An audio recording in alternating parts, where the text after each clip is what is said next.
With the Golden State Warriors preseason opener less than a month away and the regular season opener about 6 weeks from now, I felt like today was a good time to preview the 2024-25 season for your Golden State Warriors. Smitty here from Warriors Today by Chat Sports. Coming up on today's show, we're going to talk about the biggest strengths of this Warriors team, the biggest weaknesses, and burning questions that I have because, to be quite honest, this Warriors team does have question marks. We're going to dive into all that on today's show. But before we do, make sure you are subscribed. We'll be covering the Warriors like nobody else on YouTube all season long. We might even bring you some watch parties for some live Golden State Warriors watch-alongs potentially this season. If we reach a good number in subs, maybe we can get the bosses to convince themselves to have that on the show. So, subscribe to the channel. Never miss a beat on your Golden State Warriors, whether it's a piece of news, rumors, doesn't matter. We're going to cover it right here on the channel. So the biggest strengths for Golden State. Now, the front office seems to be taking an approach to, they want to be a little bit of a tweener team, right? They have this ascending young talent, but they still have Steph Curry. We'll talk about that in just a moment. But they have a group of ascending young talent on this roster, and they seem like they're pushing their chips to the center of the table in order for these guys to usher in the next era of Golden State Warriors basketball. I mean, as far as guys under 25 on this roster, you got Jonathan Kuminga, who's 21 years old and heading into year 4. So he was one of the youngest players coming out in his draft class. Then you got Brandin Podziemski, who's entering year 2 at 21 years old. Not a ton of tread on those NBA tires just yet, kind of like his rookie mate, Trayce Jackson-Davis, who came into the league at 23, but only a year of NBA work under his belt. He's got a lot of room to improve. And then Moses Moody entering year 4 as well. In that draft class with Jonathan Kuminga back in 2021. He's only 22 years old. Now, we'll talk about Moses Moody later on in this show, but I hope he has a role on this team. I really, really do. I think he's a good young 3-and-D player, and he's a guy who comes a dime a dozen in today's NBA. That's the prototypical guy you want on your squad. A good wing defender and a guy who can knock down the three-point shot. But we'll talk about Moses Moody later. Let's dive into Brandin Podziemski and Jonathan Kuminga, because as far as what Golden State is looking to do this season, these two guys here are going to have a ton of responsibility. I mean, Brandin Podziemski, yeah, he averaged about 9 points a game last year, and he led the Warriors in total rebounds. But there is a lot more weight going to be on his shoulders this year with the departure of Klay Thompson, with the undefined roles of a second scorer on this team. Brandin Podziemski is going to have to take a big leap, and honestly, so is Jonathan Kuminga. Yeah, he upped his production to about 16 points a game last year, but for the second half of the season, he was nearly 20 points a night. I think he's going to be above a 20-point-per-game scorer this season, but he does have to improve upon some areas like shot creation, his ability to hit the outside shot at a consistent rate. Shot 32% last year, but was better as the season went on. Need to see more volume and more efficiency from Kuminga in that regard. And then Trayce Jackson-Davis. I mean, a very encouraging rookie season from the kid. He didn't get a ton of burn. I mean, was playing probably less than 20 minutes a game most nights, and was still able to put up these marks. As far as a guy who's incredibly efficient around the rim, a good lob threat, an elite pick-and-roll player for Golden State, Trayce Jackson-Davis is going to be a very cost-efficient player, and a guy who I think is going to be heavily in this rotation this season. But as far as what Golden State, their prospects are this year, it's honestly coming down to Brandin Podziemski and Jonathan Kuminga. They're going to shoulder a lot of responsibility. In my opinion, they're going to be the go-to guys after Steph Curry on this roster in the scoring department. So Golden State's season kind of depends on how those two guys play. I'm betting on them. Golden State didn't want to trade them all offseason, so they're betting on them. I'm betting on them. I think Podziemski and Kuminga are going to have a big-time year for Golden State. Now, the number 2 biggest strength. This Warriors team is very deep. Now, we'll talk about the biggest weaknesses and how they might not have a top-end second star next to Steph Curry in a little bit. But as far as what the depth of this Golden State Warriors roster looks like, incredibly deep at the guard position. You got Steph, you got Brandin Podziemski. Those are your 2 ball handlers. Then you have your 2 guards in Buddy Hield and DeAnthony Melton. Both provide different skill sets. Moses Moody is that tweener guy who, not necessarily a great ball handler, but like that 3-and-D 2-guard wing who you can have on the floor. And then the defensive menace, Gary Payton II. Golden State's guards fill a lot of different roles, and depending on the matchups that they have, can insert any of these 6 guys into a lineup and have success. Now, on the wing for Golden State, Jonathan Kuminga, Andrew Wiggins, Kyle Anderson, Moses Moody. Kind of, Anderson and Moody are your real tweeners here, and then your 2 wings who you're depending on for most of the season are going to be Jonathan Kuminga and Andrew Wiggins. We'll talk about Andrew Wiggins later as well, but man, This is pretty solid. Like, as far as guys you're going to be going to on a nightly basis, if you have 4 solid wings right here, I'm all in. And Jonathan Kuminga, yes, you're going to play a lot of minutes this year, but you still have a guy in Andrew Wiggins who, he was a very pivotal piece to the Warriors' 2022 championship run. I'm hoping, though, he comes off the bench and Jonathan Kuminga gets that starting role. And, we all know the biggest strength in this Warriors team is still got 30 in town. Signed that $62.6 million one-year extension. And Stephen Curry is ready for the start of this new season. No, he was on a media tour these past couple weeks after the stunning performance in the 2024 Paris Olympics. And Steph Curry is ready to silence the doubters. He said that he welcomes the opportunity that people have counted out the Warriors. He loves the idea that Golden State can go out there and create their own success. And he wants to channel the energy that he had during those Olympic Games. And, as far as what he did, unconscious levels of shooting from Stephen Curry. 60 points over the last 2 games, and he was unbelievable from outside. Stephen Curry was taking 3-pointers while he was double teamed with Kevin Durant and LeBron James wide open on the perimeter, and he was still knocking them down. He feels like he's in a different mode right now. And, as far as the last 4 seasons go for Steph, he's been that elite player. He's been that top 5 MVP level guy. But I think his stat line this season is going to look a little bit more similar to the 2020-2021 numbers that he put up with 32 a night, 42% from 3. I'm seeing that from Stephen Curry this season. And for the Golden State Warriors, as long as they have Stephen Curry in town, they still got a chance. Steph was able to carry this Warriors team to a play-in spot last year. The Warriors roster wasn't good last year.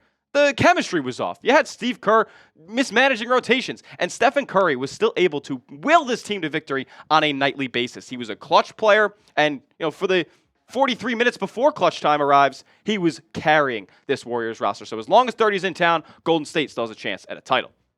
So what say you, though? What is Golden State's biggest strength on this team? Is it something I mentioned? Let me know down in the comments. Is it something I missed? Maybe I'm blanking on what Golden State's biggest strength is this season. Let me know down in the comments.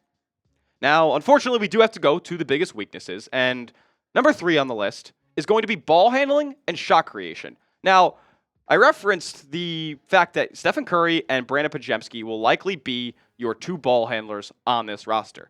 But outside of those 2 guys, I don't have a ton of confidence in this Warriors team to be able to put the ball on the deck, create their own shot, facilitate an offense.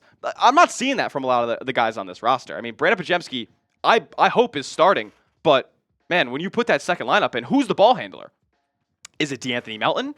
He's never really had that role before. Buddy Hield's definitely not a ball handler. Those are your 2 guards off the bench. Is Moses Moody going to run the point? Probably not. So Podziemski's going to have to play a lot of minutes with that second unit as well. And I'm not so confident that if you get an injury to one of those 2 guys, Steph or Pods, that you have another ball handler on the roster besides one of those 2. So that's definitely one of those scenarios where Golden State might have to facilitate a deal to find somebody that can fill that role for them this season, because the ball handling depth and the shot creation depth, like Jonathan Kuminga, is unable to create a jump shot right now. So if that's your second best, third best player, you got some issues in the ball handling and shot creation department. Now, we're going to talk about 2 more of the biggest weaknesses on this Warriors roster. But first, today's show is sponsored by Game Time. Game Time has a new feature called Game Time Picks that makes getting tickets to see your favorite teams play live even easier. Game Time Picks filters out the fluff to show you only incredible deals on great seats, so you don't waste the time searching through thousands of tickets. Now, one thing I really like about Game Time is their all-in pricing. Toggling this feature shows the total up front with no surprise fees at checkout. Nobody likes seeing $200 tickets, and then when you get to checkout, it's $400. That's absurd. That Game Time, you don't have to worry about that. Plus, they offer the Game Time guarantee. If you find tickets in the same section and row for less, Game Time will credit you 110% of the difference. Take the guesswork out of buying tickets with Game Time today. Download the Game Time app, create an account, and use code CHATSPORTS for $20 off your first purchase. Now, terms apply. Again, create an account and redeem code CHATSPORTS for $20 off your first purchase. Download Game Time today. What time is it? It's game time. Now, number 2 on Golden State's, and I was going back and forth whether I put this number 1 or not, but I've been saying it, kind of hinting at it all video. The Warriors are undefined at the second scorer spot. They don't have a second established star next to Steph Curry. Now, Jonathan Kuminga Brandin Podziemski, they could take that leap this year. But we're going into a season with unknowns at that number 2 spot. Who is it? Is it Jonathan Kuminga who put up 16 points tonight? Well, I just talked about how the fact that he can't create his own shot and definitely can't create his own jump shot. So is it going to be Brandin Podziemski? The Warriors said that they're willing to give him 8 to 10 not willing, actually. They're instructing him to take 8 to 10 3-pointers a night, filling the entire void of Klay Thompson's 3-point attempts averages. Andrew Wiggins, is he going to return to form? Again, we'll talk about that in a little bit, but I doubt it. Buddy Hield. This isn't 2016, baby. Come on. Buddy Hield is not a secondary scoring option on a threatening team whatsoever. So if this is a committee, I'm not really a fan. Listen, I love this new era of basketball where everything's positionless and everything's free-flowing, but there has to be an established pecking order, in my opinion, on this Golden State Warriors roster so that when you're playing non-Steph Curry minutes or Steph's maybe off one night or two, you have a guy that you're like, okay, we can draw offenses for this guy. We can go to him nonstop. If I had a hunch on who it's going to be, if it's not a committee and they really want an established second guy, it's going to be Brandin Podziemski. So, yeah, is that encouraging? No, because he put up 10 points a game last year and he was a rookie. He's heading into year 2. But Golden State seems to have a lot of faith in him, and they believe that he can be that secondary scoring option. Now, number 1, and this is I put this number 1 partly because this is all I see in the comments. Whenever the Warriors are working out Bruno Caboclo or Davis Bertans or anybody of that caliber for training camp deals this year, everybody has said, why are we going after these guys? Why is the front office playing with us? We don't have size in the front court. And honestly, you're right, because your best front court player is Draymond Green. He's 6'6". There's going to be times, a lot of times, that Draymond Green is playing at the center position this season. It's inevitable. They just don't have the depth at the center spot. Jonathan Kuminga, I'm not really so confident that he's even a power forward. I think of him as a small forward for sure, a 3 guy. Trey Jackson-Davis, he's going to play a lot of minutes at the center this season. Kevon Looney, is he going to be in the rotation this year? He says he's going to start shooting threes. If I heard that, I would probably take him out of the rotation. They're both 6'9", though. They're not the 7-foot, killers. And then Kyle Anderson, he's not going to play much minutes at the center unless you're going really, really small in a non-Draymond Green minutes setting. Because I don't really think you can play Anderson and Green together. It's going to be Anderson who spells Green as he is on the plus side of 30 and nearing retirement at this point. But as far as a guy who has elite size for Golden State, Quentin Post, their number 52 overall draft pick, he's still unsigned. So what's going on there? I mean, we haven't heard a peep about Quentin Post all summer long. He wasn't really able to play much in the summer league. He faced injury back then and is still without a guaranteed deal for the 2024-25 season. So Golden State has a big hole at the front court spot. And I think that is their biggest weakness on this team. But what do you guys think? Let me know down in the comments. What is the Warriors' biggest weakness on this squad heading into the 2024-25 NBA season? I want to hear from Dub Nation on this topic. And burning questions.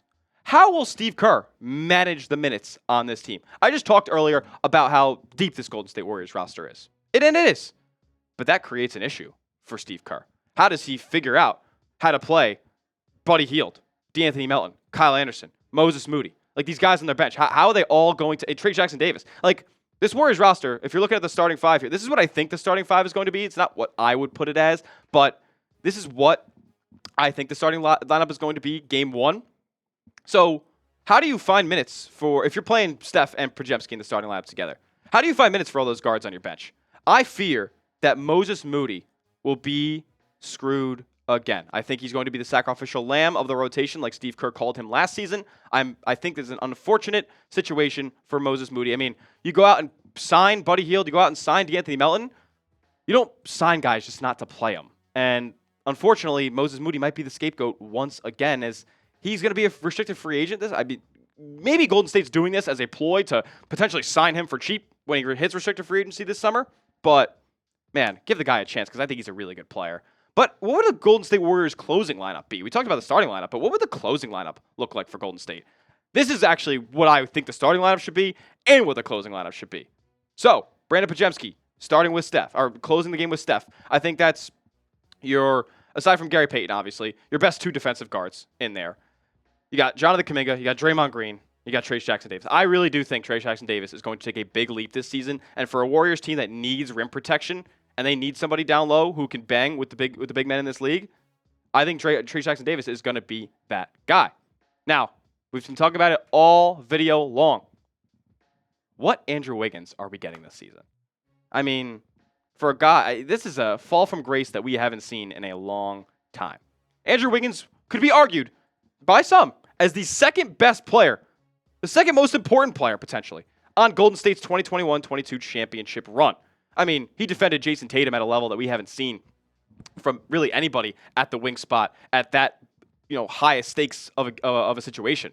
And then just 2 seasons later, he's borderline unplayable. I mean, this guy used to be a near 40% three-point shooter year in and year out. Andrew Wiggins, he was kind of called a bust for a good portion of the beginning of his NBA career. Then he comes to Golden State and becomes this elite 3-and-D guy. And everybody's praising him. Everybody's saying, wow, this guy made an all-star team. And now he just seems borderline unplayable. But he makes a lot of money. Will Steve Kerr start Andrew Wiggins? I don't know if I would. I think that Wiggins is a guy who is potentially too far gone, honestly. And, the Warriors are in an unfortunate situation because this guy's contract is so bad. The financial constraints that this puts on Golden State over the next couple of seasons really sucks, to be quite honest with you. He's making $26 million this year, $28 million next year, and then he has a $30 million player option in 26-27. That's the last year of Stephen Curry's contract. I hope to God Andrew Wiggins wants a longer-term deal with somebody else at that time, because there is no way he's declining a $30 million player option in 2027. There's no chance. So Warriors seem to be stuck with this contract on their team for the foreseeable future, and unfortunately, I don't think we're going to get that 2022 Andrew Wiggins again this season. And then the last burning question. I know. Maybe I'm beating a dead horse. But is a big trade on the horizon for Golden State? I think they might need one. I really do. If the Warriors want Steph to have his best chance at a 5th championship ring, I think a big trade has to happen. I really do. I think the lack of undefined second scorer makes this more apparent for me, makes this more of a pressing issue, because we haven't seen Brandin Podziemski in that role yet. We haven't seen Jonathan Kuminga in that role for too long yet. So that's why I'm a little skeptical. But I really do think that you need an established second star next to Steph Curry. Maybe he's not even the elite scorer. Maybe he provides a different specialist role. But I think you just need an elite level NBA player next to Steph Curry in order for this Warriors team to really reach the mountaintop again and go win an NBA championship. Now, if they were to make one of those big-time trades, I don't see how one happens that puts Golden State in contender status without dealing one of Jonathan Kuminga or Brandin Podziemski. Now, the tricky part about Kuminga is that he's entering restricted free agency next summer. He's due for a big-time contract, and he wants big-time money. Golden State really hasn't been willing to go toward that number that Kuminga wants, according to some reports. So, could they be trying to get off Kuminga at some point this season? Only time will tell. What do you think the Warriors need to do? Do they need to make a trade to be a true title contender in the Western Conference? Let me know down in the comments. Type Y for yes, type N for no on if the Warriors need to make a trade to contend or not. And that'll do it for today's edition of Warriors Today by Chat Sports. Previewing the entire season for Golden State. I think it's going to be fun. I have high expectations. I think Golden State is going to return to playoff form, and Stephen Curry, like I said earlier, is going to have a monster season. Make sure you subscribe to the channel to never miss a beat on your Golden State Warriors. We'll be covering the team like nobody else all season long. Hit that sub button. We'll see you in the next one. Let's go Dubs.